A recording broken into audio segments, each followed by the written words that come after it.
Great teams are not built on talent alone. They're built on core principles. And in this episode, Alex and I were both revealing our 3 main core principles that we teach our teams to play smarter, more together, and to really just help us win more games. So if you stick around until the end, you're going to be able to get 6 new core principles that we use each and every day in our practices to help our team succeed. So let's go ahead and dive right into it.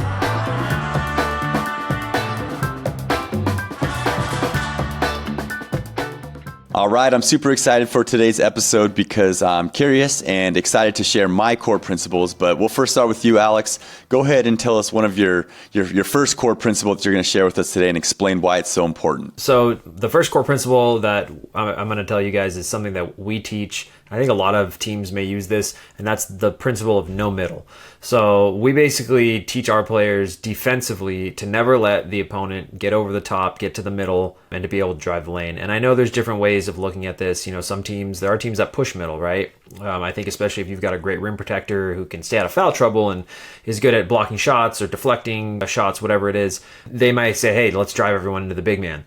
For us, I like the no middle concept because it allows us to use that sideline and baseline kind of like a secondary defender. And I think it also helps with our rotations. I found that it's harder to rotate, or it feels like it's harder to rotate when people go middle compared to going sideline baseline drives. And part of that reason is because there's just already that natural help that's there on a baseline drive. And it feels like it's much easier for them to just step up, wall up, be able to protect the rim, and then in turn get that next man rotating down than it is if you get middle. I feel like a lot of the times if you get middle, you've got to dump down to the big, or you've got to kick out 3, and it seems like it's hard to rotate out of that and get back to that, contested shot. So no middle is a big one, and kind of tying into that is how we close out. Like we teach our players close out with the high foot, forcing them again to that sideline baseline. So if you're on the left side of the court, let's say, and I'm closing out, then my left foot would be high to force you to that left baseline. And again, if you're on the right side of the court and I close out, then my right foot's going to be a little bit higher, kind of, I guess coaches would say maybe like a 45-degree angle, something like that, to push them that sideline baseline as well. So for me, that's a really great concept that I think has been pretty effective for us on the defensive end. And it's something we really drill into our players. When we do drills, if we see them go middle, they're going to hear it from me, or, we're going to stop the play and make sure that they understand, like, hey, we don't allow that. Nice. I think that's a great principle because against good offensive players, it's hard to just try to guard them straight up. That's giving them the advantage, where if you force sideline, you can take away 60% of the court and kind of dictate where they go. Do you feel like this helps you stay out of foul trouble, or do you think it causes more fouls? I think if we're doing things the right way, it helps us stay out of foul trouble. I think that when we do a good job of, as they're going, getting on that hip and really driving them to that help side defender. And if that defender gets their hands up, more often than not, I feel like they're taking a bad shot, or they're having to kind of jump stop and reverse pivot and kick it back out. And so we're able to do it right. What I do see on the flip side is when help comes late, and now you're having that collision where the ref's like, which call is it? More often than not, you're going to pick up a foul. Definitely when they go middle, I feel like a lot of times the help naturally comes late because they're not expecting that.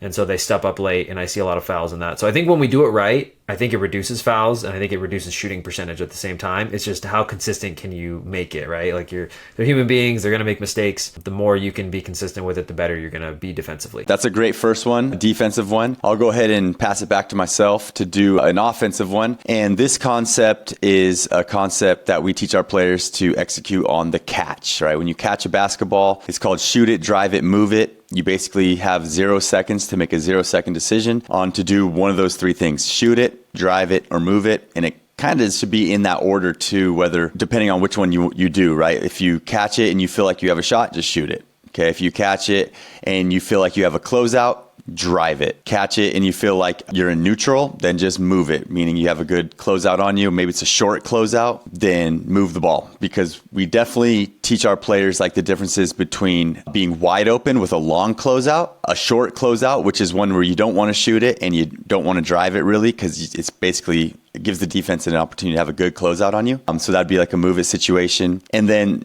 some players, you can take one away. You can say, you're more of a drive it, move it type player. So your decision making is even easier. Like you just focus on drive it, move it, or the opposite, right? You're more of a shoot it, move it type player where we don't really want you driving in there. Maybe you don't have size, your ball handling's not great. You're not a good decision maker when you put it on the deck. So we want you to catch and shoot or move the ball. And that's been a good thing for us because I think it just kind of simplifies the game and gives players kind of the freedom to make a decision. That's something that we work on a ton.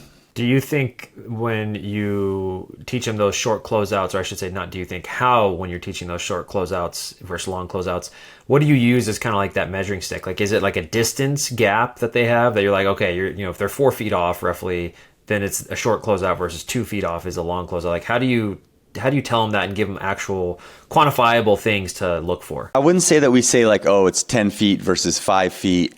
But if it's enough time for you to catch and take your time and shoot a jump shot, then that would be a long closeout. If you have to rush your shot in any kind of way, then that would be a short closeout. And I think like when you're playing, you can feel that, like when you do get a swing, the defense is rotating and then it's that last pass and that guy's wide open, and you just have all the time in the world to shoot it, that would be a long closeout because if they do close out on you, then that'd be an easy drive. Too, like if you're going to close out on somebody from far away and actually get there to contest a shot, like you're pretty much sprinting and jumping, or you're not getting a good closeout on it. That's for sure, or a good contest. I would say that would be an opportunity to shot fake and drive it. But to answer your question, it's just kind of more the timing of how long it takes you to get your shot off. That would be kind of the difference. Yeah, then that makes sense. And I think the other thing about that is it gives different players different types of ability, right? Because if you've got a really quick shot, a long closeout is going to look different than someone who's got a slow shot, right? And that's good because you want to have systems, but the systems can't be so rigid that it's the exact same for everyone because you got a guy that can shoot it real quick versus someone who's slow. They're not going to be the same way on their closeouts, right? They're not going to have that same amount of time that it takes for them to get their shot. Totally. And I saw it in our first game of the season this year is our 3-point shooting percentage was way down, and we went and watched the film and it was like all of our threes were short closeouts. Like we were rushing our shot and that's why we were missing it. Like, yes, we were open, but it just wasn't enough time for them to naturally shoot their shot because they were rushing it. They were missing. So yeah, we work hard to get those wide open ones, but I do think that if there's a good defensive team, then those wide open ones come a lot less often, but still that gives us kind of a framework to play out of off the catch and helps us just make quick decisions. Basically, that's what it's all about, right? It's just like you're either going to pass that thing, shoot it, or drive it. Don't hold it. Yeah, it's kind of the value in it, I think, is the quick decisions. So, all right, I'm going to pass it back to you to give us your next concept or principle. Okay, so the next one here we're going to go with is on the offensive side, and we're going to talk about paint touches. So that's something that pretty much any offense we're in, we're looking to try and get paint touches. I think it's more common to hear that when you're thinking like a motion or a dribble drive or whatever it is where you got 4 out spacing and you're letting them kind of play. But anytime you can get 2 feet in the paint and get a paint touch, there's a ton of value in that. I know they've done tracking on when you get a paint touch, the percentages of that you're scoring in each possession goes up. And I don't know the numbers off the top of my head, but I think we've talked about this before and seen stuff like that before. Getting a paint touch is just basically getting any way that you can get 2 feet in the paint on a jump stop. And then from there, there's so many things you can do, right? I mean, if you get a paint touch and you're not contested, you can finish. If you get a paint touch and someone steps up, you can dump it, get an easy layup. If you get a paint touch, you can kick out for a shot, or maybe you just reverse pivot and you kick out and create one of those long closeouts that you were just talking about. There's just a ton of value in it, and it really can come from anywhere, whether it's the baseline or from the slot. There's just so many good things that happen because what naturally happens is the defense, everybody turns and looks, and everyone gets sucked into the paint, usually a couple players, and then someone's going to be open. It's rare to see a team really just stay home on that. So I think the more you can get paint touches, the more successful your offense will be and the better and higher percentage shots that you're going to get from those paint touches. Nice. And would you consider a post catch in the paint a paint touch? Yeah, I think I would. I don't know if everyone would agree with that, but I think if the post gets a nice deep catch, it's the same thing. You've got to make a decision defensively. Are you going to guard them one-on-one? A good post player from 5 feet is going to score at a high percentage, right? And so if you're going to leave them on that island, then you could be in for a long night. And a lot of times what happens is that post starts dribbling, and even if they're not a great post player, it naturally creates heads turning, right? They're like, the ball's behind me, my head's going to turn. And that's when you can get a cut. You can set like an away screen and slip. Like there's just so many things you can do. So I think a paint touch from the big is just as valuable, but the big has to know what to do with it. I think that's the second part there is, are they a black hole? Then paint touch isn't worth anything, right? But if they're a good passing big, like great passing bigs are so valuable because they can make those skip passes. I was always told they were called quarter turn passes, or they could dump it down to a cutter or something like that. So yes, I would long-winded way of me saying I think that post touches are paint touches as well. Yeah, I would agree with that. And I think it's kind of funny because, the post game's kind of gone a little bit, but I prefer to play with the post player for the exact reason you just mentioned. I mean, we work hard to get paint touches on drives and stuff, right? We set all these screens and we curl and we try to create space to drive and kick, when literally you could just throw it to the wing and throw it in the post to get that advantage and get that paint touch for the easy kick out. And I think those 3-pointers are, like you mentioned, they're high percentage. I heard the Cal Poly coach on an interview the other day. He said that, oh yeah, we've been tracking it for 15 years and the drive, paint touch, kick out threes, we're making them at above 50%. Now, I don't know how real that is. Maybe that's true. That's crazy to me. That's such a high percentage. But at the same time, if you're getting wide open drive and kick ones, it's just like a shooting drill, where you're just catching and shooting. So yeah, analytically, I think people track paint touches a lot. So any other final thing on the paint touch? Well, kind of just going to what you were just saying about drive and kick threes and how valuable that is. It's, I think, kind of a similar idea to offensive rebound kick out threes, which, those are supposed to be one of the highest percentage 3-pointers because everyone's into the paint and, everyone crashes and then someone's left open. So I think you get that same thing when you get a paint touch. It's maybe not as extreme as an offensive rebound because I think on an offensive board, usually, a lot of times you can have like 8 guys in the paint. Even if you get 4, if you get 2, 2 offense, 2 defense, or if you get 6, 3 offense, 3 defense, there's just so much more space on the court and it's so much easier for someone to get lost. And when the court is that spaced and you get that much room, like you said, it's just like a shooting drill. So I'm not surprised to see that numbers go up. And so that, again, is just another great value of that. Of any time you can get the ball in the paint, something good is probably going to happen if you can take care of it. Yeah, there's a bonus principle or a bonus concept there is kick out offensive rebounds. We talk about that a little bit, but we don't make our players do it or really drill it. We drill it a little bit. How about you guys? I don't drill it, but we talk about it. I'm like, if I tell my bigs, I was like, if you get a rebound and you're 1-on-1, or 1-0, obviously score it. But if not, kick out. And if you're on the perimeter, be ready to shoot. I'm totally fine with that shot because whether there's 30 seconds on the clock or not, you're probably not going to get a better look than that most of the time. No, totally agree. Okay, so I'll bring it back here and go to my next concept that's very similar and kind of plays in the same breath as the shoot it, drive it, move it concept. And this one's neutral, small advantage, big advantage. This idea helps players, I think, to realize how to set it up a little bit. What it means is when you're on offense, you are either in neutral, meaning the defense is set. Maybe you have the ball up top, but the defense is set. There's no advantage either way. And then what we're trying to do is we want to run some sort of action to get out of neutral, whether we zoom or we just set a ball screen or we cut, like a fingers cut or something to create space. When we're in neutral, we want to do some sort of action to get to the next step, which is the small advantage. So it's neutral, small advantage, big advantage. Once we're in that small advantage, whether that's like one step on my defender when I'm driving, like we're shoulder to shoulder, maybe like there's no real big advantage. If I pulled up and shot it, like we'd call that a small advantage shot. Yeah, like throwing it into the post. Like if I just feed the post, I feel like automatically when that post player gets a catch, like we have a small advantage now because the ball's inside. It's not just floating on the perimeter. Defense is turning. They're, normally in the paint now and getting ready to help, maybe trap. Another example of a small advantage would be a short closeout, right? If you catch the ball and you have a short closeout, well, you do have a small advantage where you can maybe drive it. If you were to shoot it, we would call that a small advantage shot because that's a short closeout. But the idea is once you get into a small advantage, you want to keep the small advantage for as long as possible. So that's where you see like the beautiful game where like you see a possession where a team drives and kicks and swing, one more, swing, drive, kick, one more, doop, boop, boop, and then easy layup, right? And that's the idea. We call it dominoes. So once we get into the small advantage, we want to play in dominoes and we want to try to keep it as long as possible. And normally if you keep it long enough, it'll turn into a big advantage shot, which is either a wide open 3 or a wide open layup at the basket. So that's kind of the concept. I like it because it puts a little bit of terminology to our players when we tell them that's a small advantage shot, they get it like, okay, I probably should have swung it one more. Or if they pass up a shot, we go, oh, dude, we just did all that for that big advantage shot and you didn't even shoot it. And yeah, I mean, it's funny because in practice, like we talk about it and stuff, and we want them to do that. And like we will have some crazy possessions sometimes. We will literally be in dominoes for like 20 seconds. And then, especially if you have like maybe starters against second string, and they'll just be keeping it, and then eventually get that big advantage shot. Yeah, I like that. I think that's something you've mentioned in the past, and it's something I'd like to probably bring into my own team and just general concepts as well, because what I find with a lot of these concepts, I think coaches probably use some of them, I'm sure they use some of them, but a lot of times we struggle, and maybe it's just me, struggle with like, what do I call this? Like, how do I give this a name so that then when I need to reference it, it's like, okay, it clicks. Because I think that's really the power of these concepts. It's not just the ideas, but it's like giving them a name and then tagging that every time and being like, hey, that was this. And now automatically the kids are like, oh, okay, that means that I took a short closeout shot, right? Instead of passing it to my teammate.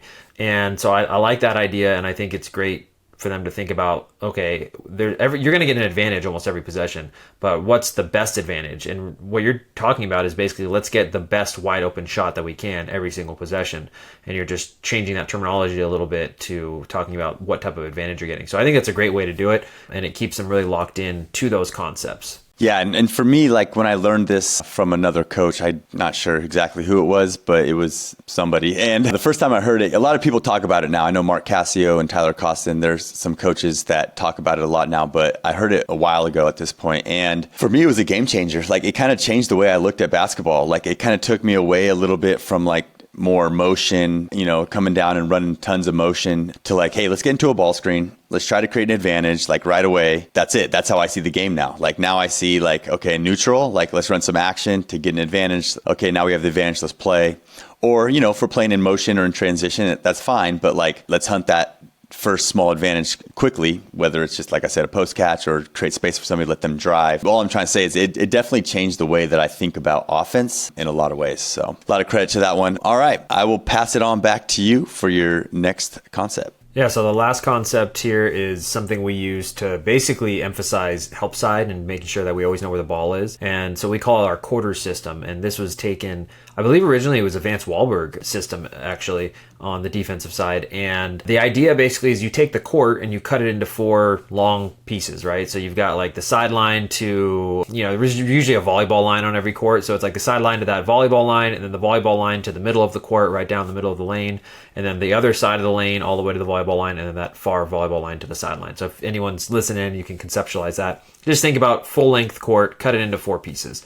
And the idea is, it doesn't really matter 1, 2, 3, 4, at least for us. We don't really care what you would call them. But the idea is you never want to be more than 1 quarter away from the ball. And so if you think about it, it doesn't mean you have to have both feet there necessarily, because that was the first thing I thought of when I heard this. I'm like, well, I don't want to have both feet in, if I'm in quarter 1 and the ball's in quarter 1, I don't want to be in both feet in quarter 2, because then a skip pass, I'll never get there. The idea is you just need to have at least 1 foot in it. So what happens if the ball's in the corner on the left side and my man's in the right corner, now I just have to have 1 foot in that quarter right next to him. And that puts me basically directly midline.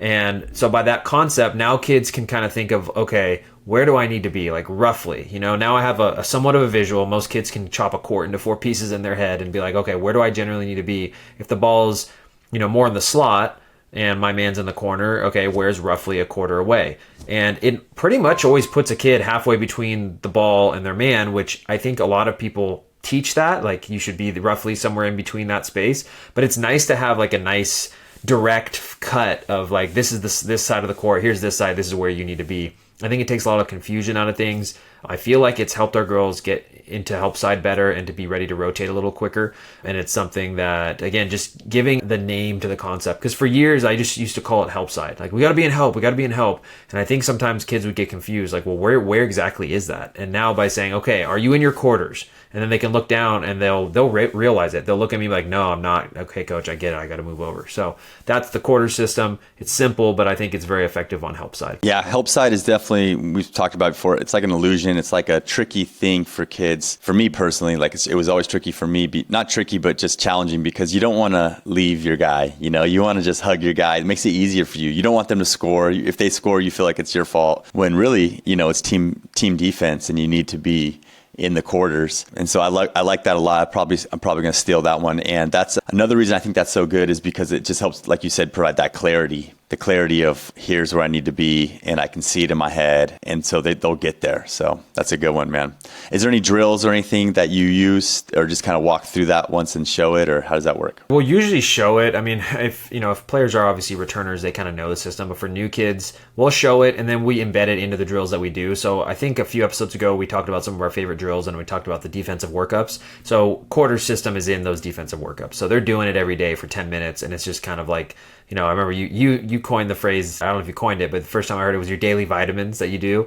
And so we just do those daily, those workups, 10 minutes each day, 2-on-2, 3-on-3, 4-on-4. So they're getting, a dose of it every day. And at least for this year, and last year I felt like as well, I feel like it's helping. I feel like kids are generally in the right place in help side, and I rarely see ball in one quarter and then someone else just hugging their man on the other on the other side of the court, I should say. So hopefully it's working. But yeah, that I would say that's kind of what we do. Just small increments of it, explain it, and then just make sure that we're emphasizing it in all the drills that we're doing. Great. Yeah, that's a good one. Another good defensive one. All right. And the last one that I'm going to drop is single gap, double gap, triple gap. This is another offensive one. It's just how we kind of explain spacing to players, and we tell them, never drive a single gap. You should pass through single gaps if you see a single gap. And what that is, if you imagine like 5-out spacing, you got a point right up top, 2 wings and 2 corners, like that would be all single gaps. There's all single gaps around there. Now, if that point guard was to pass to the wing and cut through, and typically cut to the ball side, then we would call that like a double gap. Okay, so a lot of times when you have a 2-side, right, when you have 2 players on one side, like a corner and a wing, and you're making a drive, that's typically going to be like a double gap if you have pretty good spacing. And we allow double gap drives. That's good to go. But what we really want to do is we want to cut to make triple gaps. So if you were to imagine 4-out spacing with 2 slots, 2 corners, and a big in the post, if you pass slot to slot and you cut to the ball side, just like the old dribble drive offense, that would create a triple gap. And that's what we're trying to do. We're trying to cut to make triple gaps. We think that great spacing will always create a double gap and never drive a single gap. And then we just try to teach our players to play well in the triple gap. So kind of to close out the concept is, okay, coach, well, what do I do when I drive a triple gap? And we teach all the dribble drive principles where if you get to the basket and the big man helps, you should dish it to the big. If you can't get all the way to the basket, you should jump stop or stride stop at the elbow. It's called the drop zone in dribble drive. And then now you're playing with your loop. We call the loop is the guy in the corner who's just standing out there in the corner. Play with your loop, and then we have a bunch of options off that. He can backdoor, he can hold, right, if his defender helps, and we'll kick it for the 3, or he can loop and lift up and almost do like a little drive and kick out and drive off that. So try to keep it simple, because that is kind of a tough read sometimes where we say the loop, you're either going to back cut or backdoor, hold, or lift in the loop. And then essentially the last read that they would be making is if you do drive that triple gap and the big man helps and you want to dish it to the big, but they help the helper, then we call it a skip pass, where you're going to skip it kind of over the big, and there should be an open player over in the corner kind of lifting up for a jumper. I know it's kind of hard to visualize and stuff, but the idea is never drive a single gap, pass through single gaps, create some good spacing, and you can make a double gap to drive. And if we cut, we can create a triple gap to drive that as well. So that's kind of part of our motion offense, where players have the freedom to make that cut to create a triple gap, or to screen away and create a double gap. And we just hope that they sometimes will cut to make a triple gap, because that's something that we're working on. That's good. I think a lot of times I've seen teams that struggle to score or struggle to get in the lane. They don't know when to drive and when not. And I think a lot of it comes to what you talked about earlier, is they drive single gaps and they're going in. I can't tell you how many times I've watched a player just dribble in and someone gets a hand on it, and then the ball gets kicked out, or they trip and they fall, and I'm just like, why are you driving? Why are you even trying to force that in there? And so I think this idea of the double and triple gap, and we've started to implement that this year. Again, I've talked about it before, but I think now we're starting to use that terminology more, of double gaps, triple gaps, and hopefully, again, that'll help us in the long term, because it just drives me nuts when I see a catch rip go right into people, and I'm just like, what? Why? Like, when did you think that was open, and why did you think that was open? And they'll always be like, yeah, you're right, but it's just interesting how often kids can't process that quick enough, and they'll just go barreling into a double team. I think part of it too is like, if your players don't have great spacing and you're moving the ball or whatever, and then all of a sudden some kid gets a catch and there's like a bad closeout on them, they're like, drive it. But if everyone else doesn't have good spacing, then it'll be a single gap, and they're making the right read on the closeout, but it's kind of like their teammates not making good spacing, and part of them making a bad read, maybe going the wrong, not attacking the open real estate. But I do see that too all the time, and it drives me crazy, man. For sure. One of the other things, just kind of last thing here, adding on to that, is the big has to really know where to go, because that can kill a drive. Obviously guards getting in the way can kill it, but if you're driving that triple gap and the big's just sitting there on the block and you're just driving right into them, like that can be a killer. And I remember that was something a couple of years ago we struggled with, and so we had to start drilling it. Okay, you're going to loop over to this side, when they dribble this way, and you're going to rise when they go into the dunk zone, when they go to the baseline or whatever it is. But those little concepts like that, if you don't have those in, the big will just clog things up consistently for you. So you have to drill that a little bit and get the kids to understand like where they need to be when certain actions happen. Yep, totally. Yeah, I think all coaches should, that's kind of the first things you should do is what happens when a player drives baseline? What happens when a player drives middle or drives in that loop? We call it a loop. Because if you teach those concepts, then you don't need any kind of like fancy offense, right? You just need spacing, players that can pass and cut and move the ball, and maybe set an away screen to create some sort of closeout, and then you're good to go. Like that's kind of what we're facing now. Like our struggle is, anytime we go slot to slot, like we give our players a lot of options. Like they can fingers cut, which is kind of that cut straight across to create the triple gap. They can screen away. They can ball screen, any slot to slot. A lot of things can happen. Our big can flash. I feel like the reason we're struggling is because all we do is pass and screen away.